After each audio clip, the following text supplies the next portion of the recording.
und herzlich willkommen zur 3. Folge von Gedanken auf Deutsch. Schön, dass du wieder dabei bist.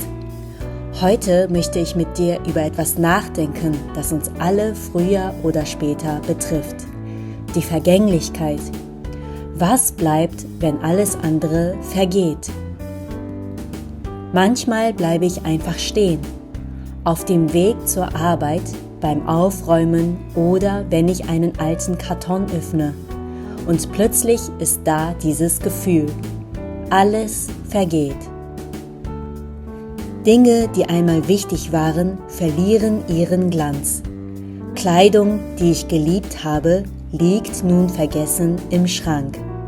Orte, die ich oft besucht habe, existieren nicht mehr. Menschen, mit denen ich früher fast täglich gesprochen habe, sind aus meinem Leben verschwunden.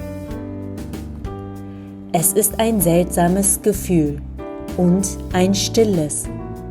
Es kommt nicht mit Lärm, es kommt leise, wie Staub, der sich auf Dinge legt, wenn man sie eine Weile nicht mehr berührt. Früher hat mich das traurig gemacht. Ich wollte festhalten. Erinnerungen, Menschen, Momente. Ich habe gedacht, wenn ich nur genug Fotos mache, genug sammle, genug notiere, dann bleibt etwas. Dann vergeht es nicht. Aber je älter ich werde, desto mehr verstehe ich. Das Vergehen gehört zum Leben. Es ist kein Fehler, kein Verlust. Es ist ein Teil von allem. In der japanischen Kultur gibt es das Wort Mujō. Es beschreibt die Vergänglichkeit aller Dinge und dass gerade darin die Schönheit liegt. Nichts bleibt und genau deshalb ist es kostbar.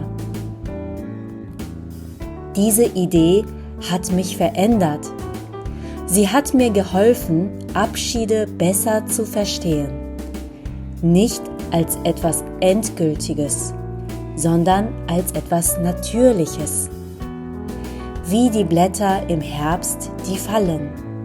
Nicht, weil sie nutzlos sind, sondern weil es Zeit ist.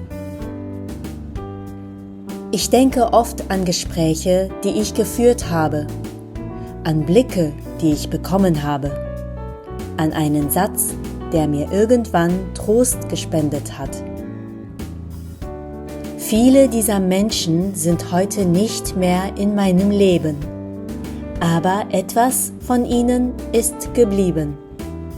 Nicht das Materielle, sondern das Gefühl, die Wirkung, der Gedanke, die leisen Spuren, die sie in mir hinterlassen haben. Vielleicht ist das, was bleibt, nicht das, was wir sehen, sondern das, was wir fühlen. Vielleicht ist das, was zählt, nicht die Dauer, sondern die Tiefe. Ich erinnere mich an meine Großmutter. Ich weiß noch genau, wie sie meine Hand gehalten hat, als ich als Kind bei ihr übernachtet habe und nicht schlafen konnte. Dieses Gefühl, es ist geblieben. Es hat keinen Namen, keine Form, aber es lebt in mir weiter. Und ich glaube, dass auch wir Spuren hinterlassen. In anderen, in einem Gespräch, in einem kleinen Moment. Manchmal merken wir es nicht einmal, aber vielleicht erinnern sich Menschen Jahre später an ein Lächeln von uns, an einen Satz, an eine Geste. Wir kontrollieren nicht, was bleibt. Wir können es nicht planen, aber wir können bewusst leben. Was mir auch auffällt, oft erinnern wir uns nicht an perfekte Momente, sondern an echte. In einer Welt, die so sehr auf Leistung und Effizienz fokussiert ist, vergessen wir manchmal, dass es gerade die leisen, unscheinbaren Dinge sind, die bleiben. Vielleicht ist das, was bleibt, das, was keine große Bühne, keinen Applaus und keine Anerkennung braucht. Und ich frage mich, was will ich hinterlassen? Welche Spuren sollen von mir bleiben? Was also bleibt, wenn alles vergeht? Ich glaube, die Erinnerung, die Bedeutung, die Verbindung. Danke, dass du heute zugehört hast. Vielleicht denkst du ja heute Abend auch kurz darüber nach.